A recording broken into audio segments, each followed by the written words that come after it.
ओम शांति। आज 25 जनवरी 2025 की साकार मुरली। आज बाबा ने कहा, थे बच्चे, चुस्त स्टूडेंट बन अच्छे मार्क्स से पास होने का पुरुषार्थ करो। सुस्त स्टूडेंट नहीं बनना। सुस्त वो जिन्हें सारा दिन मित्र संबंधी याद आते हैं। प्रश्न, संगम युग पर सबसे तकदीरवान किसको कहेंगे? उत्तर, जिन्होंने अपना तन मन धन सब सफल किया है, वह कर रहे हैं, वह है तकदीरवान। कोई कोई तो बहुत मनहूस होते हैं, फिर समझा जाता है तकदीर में नहीं है। समझते नहीं कि विनाश सामने खड़ा है, कुछ तो कर ले। तकदीरवान बच्चे समझते हैं बाप अभी सम्मुख आया है, हम अपना सब कुछ सफल कर ले। हिम्मत रख, अनेकों का भाग्य बनाने के निमित्त बन जाए। गीत है, तकदीर जगा कर आई हूँ। ओम शांति। यह तो तुम बच्चे तकदीर बना रहे हो। गीता में श्री कृष्ण का नाम डाल दिया है और कहते हैं भगवानुवाच, मैं तुमको राजयोग सिखाता हूँ। अब कृष्ण भगवानुवाच तो है नहीं, ये श्री कृष्ण तो एम ऑब्जेक्ट है। फिर शिव भगवानुवाच कि मैं तुमको राजाओं का राजा बनाता हूँ, तो पहले जरूर प्रिंस कृष्ण बनेंगे। बाकी कृष्ण भगवानुवाच नहीं है। कृष्ण तो तुम बच्चों की एम ऑब्जेक्ट है। यह पाठशाला है, भगवान पढ़ाते हैं, तुम सब प्रिंस प्रिंसेस बनते हो। बाप कहते हैं बहुत जन्मों के अंत के भी अंत में मैं तुमको यह ज्ञान सुनाता हूँ, फिर सो श्री कृष्ण बनने लिए। इस पाठशाला का टीचर शिव बाबा है, श्री कृष्ण नहीं। शिव बाबा ही दैवी धर्म की स्थापना करते हैं। तुम बच्चे कहते हो हम आए हैं तकदीर बनाने। आत्मा जानती है हम परमपिता परमात्मा से अब तकदीर बनाने आए हैं। यह प्रिंस प्रिंसेस बनने की तकदीर राजयोग है ना। शिव बाबा द्वारा पहले पहले सौर के 2 पत्ते राधे कृष्ण निकलते हैं। यह जो चित्र बनाया है यह ठीक है, समझाने के लिए अच्छा है। गीता के ज्ञान से ही तकदीर बनती है। तकदीर जगी थी सो फिर फूट गई। बहुत जन्मों के अंत में तुम एकदम तमो प्रधान बेघर बन गए हो। अब फिर प्रिंस बनना है। पहले तो जरूर राधे कृष्ण ही बनेंगे, फिर उन्हों की भी राजधानी चलती है। सिर्फ एक तो नहीं होगा ना। स्वयंवर बाद राधे कृष्ण सो फिर लक्ष्मी नारायण बनते हैं। नर से प्रिंस व नारायण बनना एक ही बात है।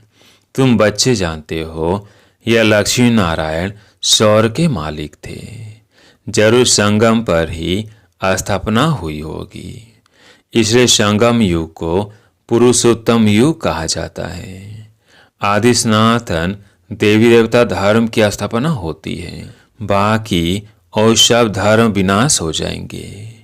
सतयुग में बरोबर एक ही धर्म था। वह हिस्ट्री जोग्राफी जरूर फिर से रिपीट होनी है।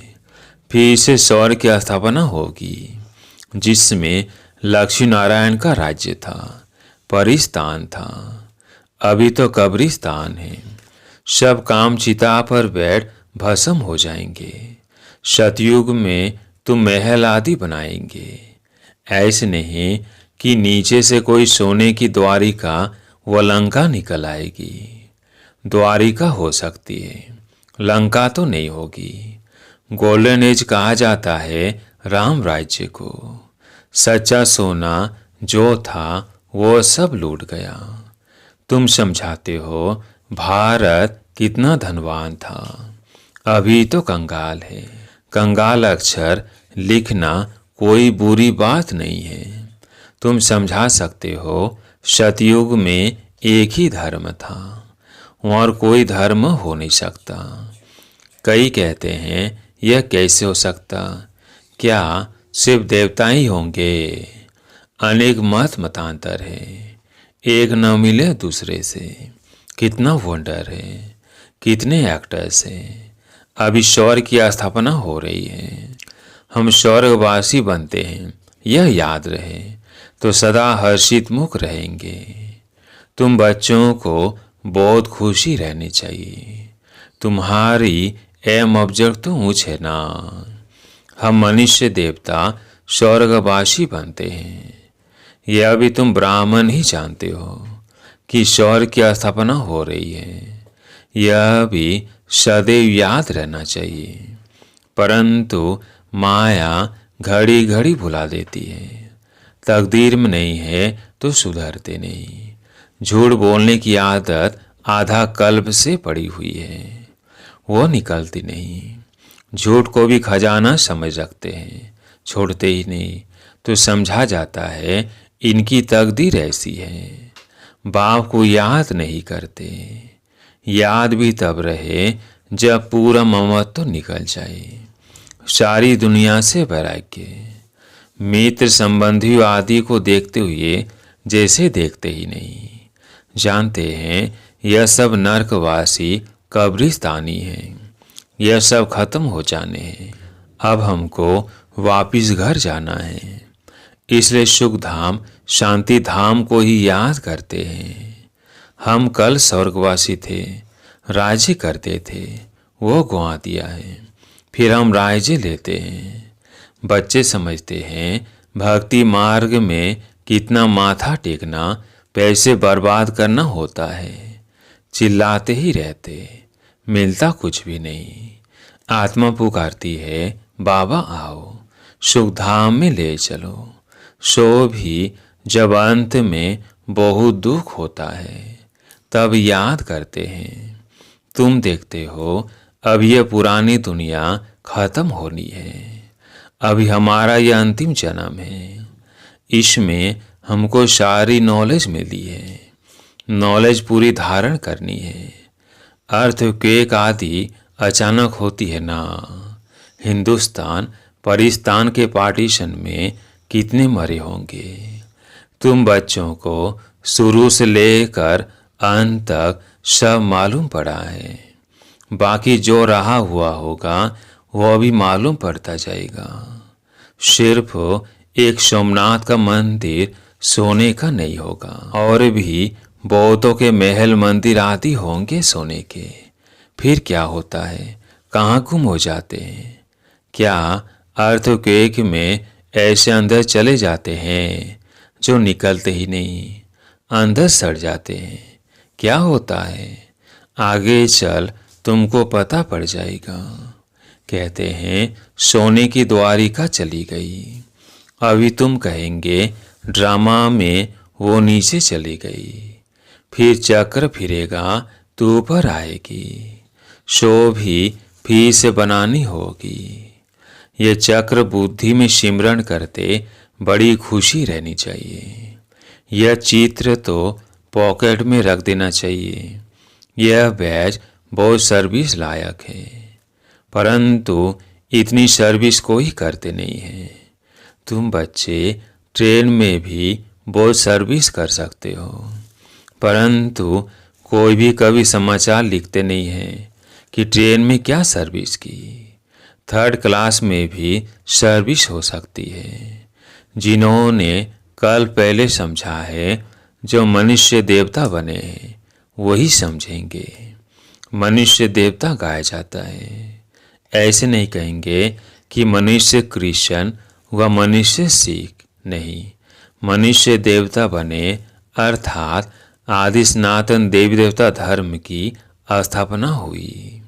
बाकी सब अपने अपने धर्म में चले गए। झाड़ में दिखाया जाता है फलाने फलाने धर्म फिर कब स्थापन होंगे। देवताएं हिंदू बन गए, हिंदू से फिर और धर्म में कन्वर्ट हो गए। वह भी बहुत निकलेंगे जो अपने श्रेष्ठ धर्म कर्म को छोड़ दूसरे धर्मों में जाकर पड़े हैं, वो निकल आएंगे। पीछे थोड़ा समझेंगे प्रजा में आ जाएंगे। देवी देवता धर्म में सब थोड़ी आएंगे, सब अपने अपने सेक्शन में चले जाएंगे। तुम्हारी बुद्धि में यह सब बातें हैं। दुनिया में क्या क्या करते रहते हैं, अनाज के लिए कितना प्रबंध रखते हैं, बड़ी बड़ी मशीनें लगाते हैं, होता कुछ भी नहीं है। सृष्टि को तमो प्रधान बनना ही है, सीढ़ी नीचे उतरनी है। ड्रामा में जो नूंद है वो होता रहता है, फिर नई दुनिया की स्थापना होनी है। साइंस से जब भी सीख रहे हैं, थोड़े वर्ष में बहुत होशियार हो जाएंगे, जिससे फिर वहाँ बहुत अच्छी अच्छी चीज़ें बनेंगी। यह साइंस वहाँ सुख देने वाली होगी। यहाँ सुख तो थोड़ा है, दुख बहुत है। इस साइंस को निकले कितने वर्ष हुए हैं। आगे तो यह बिजली गैस आदि कुछ नहीं था, अभी तो देखो क्या हो गया है। वहाँ तो फिर सीखे सिखाए चलेंगे, जल्दी जल्दी काम होता जाएगा। यहाँ भी देखो मकान कैसे बनते हैं, सब कुछ रेडी रहता है। कितनी मंजिल बनाते हैं, वहाँ ऐसे नहीं होगा। वहाँ तो सबको अपनी अपनी खेती होती है, टैक्स आदि कुछ नहीं पड़ेगा। वहाँ तो अथाह धन होता है, जमीन भी ढेर होती है। नदियाँ तो सब होंगी, बाकी नाले नहीं होंगे जो बाद में खोदे जाते हैं। बच्चों को अंदर में कितनी खुशी रहनी चाहिए। हमको डबल इंजन मिली हुई है, पहाड़ी पर ट्रेन को डबल इंजन मिलती है। तुम बच्चे भी अंगुली देते हो ना, तुम हो कितने थोड़े, तुम्हारी महिमा भी गाई हुई है। तुम जानते हो हम खुदाई खिदमतगार हैं, सीमत पर खिदमत यानी सेवा कर रहे हैं। बाबा भी खिदमत करने आए हैं। एक धर्म की स्थापना और अनेक धर्मों का विनाश करा देते हैं। थोड़ा आगे चलकर देखेंगे, बहुत हंगामे होंगे। अभी भी डर रहे हैं कहाँ लड़कर बम से न चला दे। चिंगारी तो बहुत लगती रहती है, घड़ी घड़ी आपस में लड़ते रहते हैं। बच्चे जानते हैं पुरानी दुनिया खत्म होनी है, फिर हम अपने घर चले जाएंगे। अभी 84 का चक्र पूरा हुआ है, सब इकट्ठे चले जाएंगे। तुम्हारे में भी थोड़े हैं जिनको घड़ी घड़ी याद रहती है। ड्रामा अनुसार चुस्त और सुस्त दोनों ही प्रकार के स्टूडेंट हैं। चुस्त स्टूडेंट्स अच्छी मार्क से पास हो जाते हैं। सुस्त जो होगा उनका तो सारा दिन लड़ना झगड़ना ही होता रहता है, बाप को याद नहीं करते। सारा दिन मित्र संबंधी बहुत याद आते रहते हैं। यहाँ तो सब कुछ भूल जाना है। हम आत्मा है, यह शरीर रूपी धूम लटका हुआ है। हम कर्मातीत अवस्था को पा लेंगे, फिर यह दुम छूट जाएगा। यही फिक्र है, कर्मातीत अवस्था हो जाए तो ये शरीर खत्म हो जाए, हम श्याम से सुंदर बन जाए। मेहनत तो करनी है ना। प्रदर्शनी में भी देखो कितनी मेहनत करते हैं। महेंद्र भोपाल ने कितनी हिम्मत दिखाई है, अकेला कितनी मेहनत से प्रदर्शनी आदि करते हैं। मेहनत का फल भी तो मिलेगा ना। एक ने कितनी कमाल की है, कितनों का कल्याण किया है। मित्र संबंधियों आदि की मदद से ही कितना काम किया है, कमाल है। मित्र संबंधियों को समझाते हैं यह पैसे आदि सब इस कार्य में लगाओ। रखकर क्या करेंगे, सेंटर भी खोला है हिम्मत से, कितनों का भाग्य बनाया है। ऐसे 5 से 7 निकले तो कितनी सर्विस हो जाए। कोई कोई तो बहुत मनहूस होते हैं, फिर समझा जाता तकदीर में नहीं है। समझते नहीं विनाश सामने खड़ा है, कुछ तो कर ले। अभी मनुष्य जो दान करेंगे ईश्वर अर्थ, कुछ भी मिलेगा नहीं। ईश्वर तो अभी आया है शौर की राजाई देने। दान पुण्य करने वालों को कुछ भी मिलेगा नहीं। संगम पर जिन्होंने अपना तन मन धन सब सफल किया है वह कर रहे हैं, वह है तकदीरवान। परंतु तकदीर में नहीं है तो समझते ही नहीं। तुम जानते हो वो भी ब्राह्मण है, हम भी ब्राह्मण हैं। हमें प्रजापिता ब्रह्मा कुमार कुमारियाँ, इतने ढेर ब्राह्मण, वो है कुक वंशावली और तुम हो मुख वंशावली। शिव जयंती संगम पर होती है। अब स्वर्ग बनाने लिए बाप मंत्र देते हैं, मन मना भव। मुझे याद करो तो तुम पवित्र बन पवित्र दुनिया का मालिक बन जाएंगे। ऐसे युक्ति से पर्चे छपाने चाहिए। दुनिया में मरते तो बहुत है ना, जहाँ भी कोई मरे तो वहाँ पर्चे बांटने चाहिए। बाप जब आते हैं तभी पुरानी दुनिया का विनाश होता है और उसके बाद स्वर्ग के द्वार खुलते हैं। अगर कोई सुखधाम चलना चाहे तो यह मंत्र है, मन मना भव। ऐसा रसीला छपा हुआ पर्चा सबके पास हो। शमशान में भी बांट सकते हैं। बच्चों को सर्विस का शौक चाहिए। सर्विस की युक्तियां तो बहुत बतलाते हैं। यह तो अच्छी रीति लिख देना चाहिए। एम ऑब्जेक्ट तो लिखा हुआ है। समझाने की बड़ी अच्छी युक्ति चाहिए। अच्छा, मीठे मीठे सिकिल्दे बच्चों प्रति माता पिता बाप दादा का याद प्यार और गुड मॉर्निंग। रूहानी बाप की रूहानी बच्चों को नमस्ते। हम रूहानी बच्चों की रूहानी बाप दादा को याद प्यार गुड मॉर्निंग नमस्ते नमस्ते। धारणा के लिए मुख्य सार। पहला पॉइंट है, कर्मातीत अवस्था को प्राप्त करने के लिए इस शरीर रूपी दुम को भूल जाना है। एक बाप के सिवाय कोई मित्र संबंधी आदि याद ना आए, यह मेहनत करनी है। दूसरा पॉइंट है, श्रीमत पर खुदाई खिदमतगार बनना है। तन मन धन सब सफल कर अपनी ऊंच तकदीर बनानी है। आज प्यारे मीठे बाबा का वरदान, कर्म भोग रूपी परिस्थिति के आकर्षण को भी समाप्त करने वाले संपूर्ण नष्ट मोहा भव। कर्म भोग रूपी परिस्थिति के आकर्षण को भी समाप्त करने वाले संपूर्ण नष्ट मोहा भव। अभी तक प्रकृति द्वारा बनी हुई परिस्थितियां अवस्था को अपनी तरफ कुछ न कुछ आकर्षित करती है। सबसे ज्यादा अपनी देह के हिसाब किताब रहे हुए कर्म भोग के रूप में आने वाली परिस्थिति अपनी तरफ आकर्षित करती है। जब यह भी आकर्षण समाप्त हो जाए तब कहेंगे संपूर्ण नष्ट मोहा।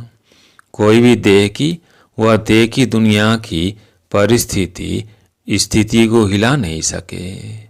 यही संपूर्ण स्टेज है। जब ऐसी स्टेज तक पहुंच जाएंगे तब सेकंड में अपने मास्टर सर्वशक्तिमान स्वरूप में सहज स्थित हो सकेंगे। स्लोगन, पवित्रता का व्रत सबसे श्रेष्ठ सत्यनारायण का व्रत है। इसमें ही अत्यंत सुख समाया हुआ है। पवित्रता का व्रत सबसे श्रेष्ठ सत्यनारायण का व्रत है। इसमें ही अत्यंत सुख समाया हुआ है। आज का पॉइंट है, अपनी शक्तिशाली मनसा द्वारा सकाश देने की सेवा करो। मनसा सेवा बेहद की सेवा है। जितना आप मनसा से वाणी से स्वयं सैंपल बनेंगे तो सैंपल को देखकर स्वतः आकर्षित होंगे। कोई भी स्थूल कार्य करते हुए मनसा द्वारा वाइब्रेशन फैलाने की सेवा करो। जैसे कोई बिजनेसमैन है तो स्वप्न में भी अपना बिजनेस देखता है। ऐसे आपका काम है विश्व कल्याण करना। यही आपका ऑक्यूपेशन है। इस ऑक्यूपेशन को स्मृति में रख सदा सेवा में बिजी रहो। अच्छा, ओम शांति।